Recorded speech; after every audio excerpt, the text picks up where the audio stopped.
This is Jeffrey Tucker with the Mises Institute. It's my pleasure to be here with Lou Rockwell, the founder, chairman of the Mises Institute.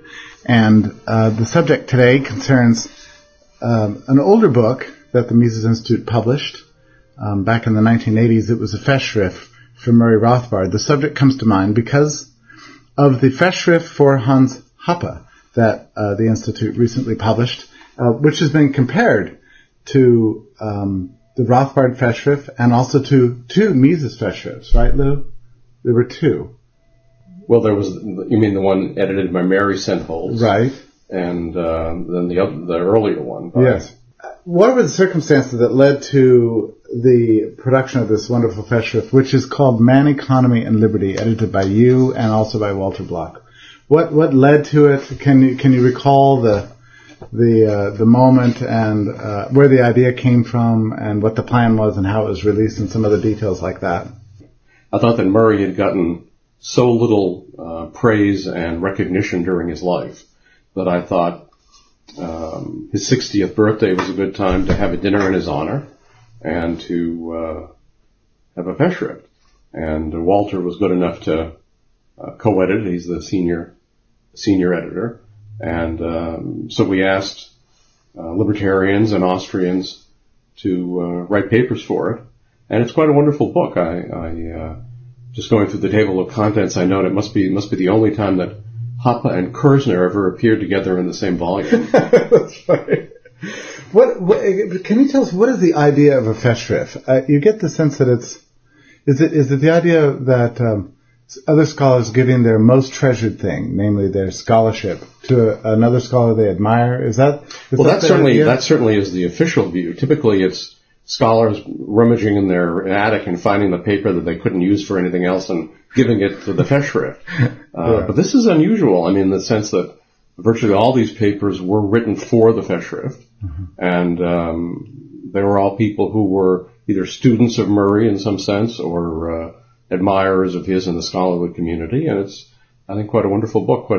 It's about Mr. Libertarian and the man who was the dean of the Austrian school, and so it reflects both aspects of Murray's life, and it includes a wonderful piece by Margaret von Mises and a wonderful piece by Joey Rothbard, his wife, and just by a whole host of libertarians and Austrian economists. Now, when a scholar is given a Festschrift, what do you suppose the effect is psychologically for them? I mean, to receive a book that's published with all these tributes to them, it's not just tributes, right? It's real scholarship as this. Well, virtually none of these are tributes. Yeah. And there are a few that are tributes.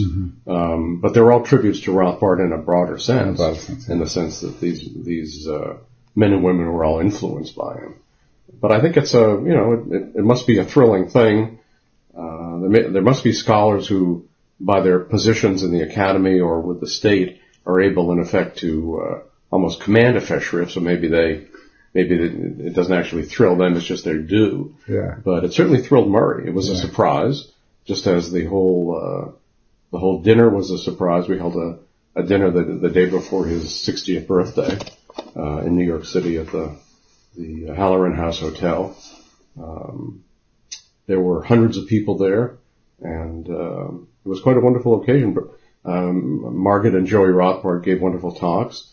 We had a terrific performance of Murray's one-act play. So far as I know, the only live performance so far. Mozart was a Red.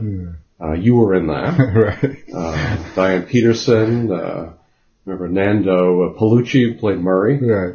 And he entered very dramatically into the room just in a trench coat and had Murray's accent down to a T, although Murray denied it, said he sounds nothing like me. But Margaret had a very detailed critique of everything that went on and of the people in it. But it's on, I believe, the Mises site. Yeah, that's right. Yeah. It's got a lot of hits. Right? Yeah. It's not exactly a high-definition video, right? But what the heck? I mean, it's very neat. And typically, the person who receives the Festschrift is a scholar of a certain age, usually, right? It's an older scholar, and as part of the message, your work is going to continue. We're all your students. Long after you're gone, we'll still be here influencing others. So in a way, it's a way of saying your ideas are immortal. And certainly in the case of Murray, that's true. It's true. He was, I would say 60 is typically slightly young for a Festschrift. But I was concerned that Murray get this while he was still around and could enjoy it. And he died. Well, it wasn't too many years later. Yeah, so I was very glad. And certainly he enjoyed it. It was a huge surprise, a total surprise, how the heck it was ever kept a secret. Yeah. Bob Kephart helped, was the lead donor, helped us put together and fund the whole event. It was a lot of people involved, and amazing that it was kept secret. He was thrilled. The only thing Murray didn't like about the entire thing was we had a clown with a bunch of balloons singing happy birthday to him in the manner of Stephen Sondheim. Well, as Joey later confided to me, Murray hated Stephen Sondheim. He hated him, hated his music. So he had a very, very puzzled look on his face as this guy was singing songs to him. But with that exception, it was quite a wonderful event. We did have one, only one sort of, we had some guy from the back of the room screaming about the Cato Institute. I mean, it sounds like a joke, but it happened, and he was very, very angry, and I had the precaution of getting an off-duty cop to be with us that night, and so he hastened the man out and didn't arrest him or anything, just sent him on his way, and that was maybe that was in some sense typical of many other things that was happening. That's funny. Because of course there was also as has been so often the case, there was an organized effort to try to keep people from participating in this dinner and in the Festschrift. So it's a tribute to everyone in there that they didn't pay any attention to that. Right. And the book turns out to be 421 pages, so it's huge. It's actually a massive thing. Many of the essays in here have gone on to some degree of fame. I mean, we have Hoppe's first probably full statement about the idea of argumentation ethics. It's true, and of course Hans had come to New York City not long before this, specifically to study under Murray. Right. And I remember him. This is right. Initially, he's welcomed to New York by his car being broken into and all his and his family's possessions being stolen from it. So that was in one sense a welcome to New York. But he of course loved Murray immediately. Murray was thrilled with him, and he studied under Murray, and so this paper was the first indication of a long, fruitful relationship between Rothbard and Hoppe. And Kerzner is his only essay on welfare economics from an Austrian perspective. So I mean, there are some. No, it's a wonderful piece, of course. Yeah, and so many other things. Garrison on his defense of pure time preference theory of interest, you've got this piece heralding Rothbard and Hazlitt and Hutt, and Flew is in here, and David Gordon, Tibor McCann, Holcomb, his defense of almost anarchy, right? It's not quite anarchy, but it's close. No, it's a wonderful piece, of course. Yeah. Really, it's a very high standard, this fiction. Yeah. Even the Osterfeld article. But, I remember at the time you loved so much Joey's contribution, which is just so funny. Well, Joey was a lady of just, how shall I say, a Rothbardian sense of humor. And her talk is very moving, very sweet, extremely funny. And but Margaret's talk, which is not funny, but quite moving and wonderful, it's great to have it. And I still remember certainly the grandest entrance. Forget Nando Palucci for a moment.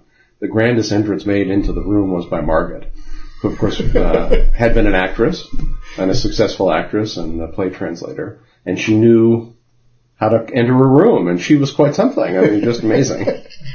So, a great lady. Would you be interested in actually reading what Joey wrote?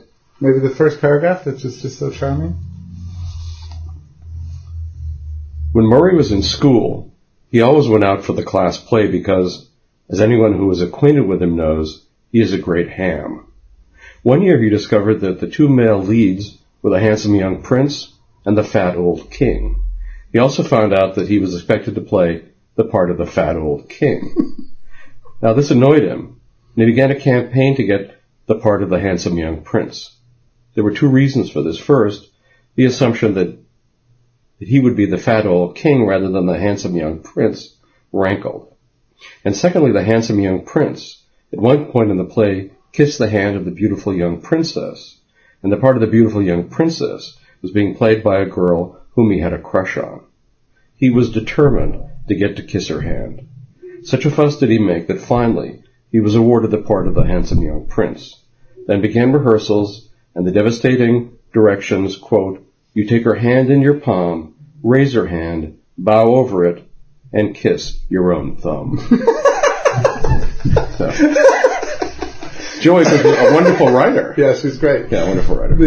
I'll never forget this last sentence in here, where she says, "Recently I woke up in the middle of the night and Murray was delighted to have someone tell his newest discovery to. That bastard Eli Whitney didn't invent the cotton gin after all."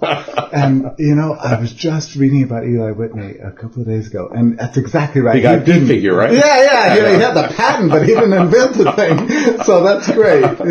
Even there's more work for more research, even in Joey's contribution here, right? Murray, before the Institute came along, really didn't have a good institutional basis support, nothing that would have provided anything on this level. So it must have been a very proud moment for you. Well, it was, and I always remember Henry Hazlitt when he called up to get the full legal name of the Institute, and which I thought and hoped meant that we would be in his will, and indeed he was very, very generous to us in his will, as he was throughout everything he did with the Institute. But he said to me, the great achievement of the Mises Institute is to have given Murray Rothbard a platform. Yeah.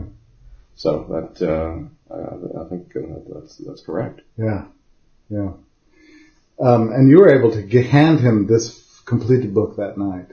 Yes. It was not printed yet or typeset, but in manuscript form, yes. And this was after the Institute was not that old. It was about 3.5 years old, something like that. And before publishing prices went down, before it was a lot easier to create. No, that was of course in the old days when you had to a 3,000 book print run was a small print run. So it was a huge investment. Resources, everything was right in those days. Yeah, this is every book publishing was a big deal. I mean, a real risk, yes. But this was a thrill, and it'd be great to see it come back, because I think that there are many essays in this book that repay reading by younger scholars and really anybody interested in the work of Murray Rothbard. And just on its own, it is a tribute to his life and to his work. I mean, just to have it and own it is a way of giving tribute to Murray. No, and it's true, and like everything else about the Institute's books these days, thanks to you, they're all cheap. So this is inexpensive to own and very handsome. It's got some delicious photographs of Murray and Joey in it, and very, very fun. Thank you so much, Lou, for giving your memories here. Hope we can do this again. Great. Thank you, Joe.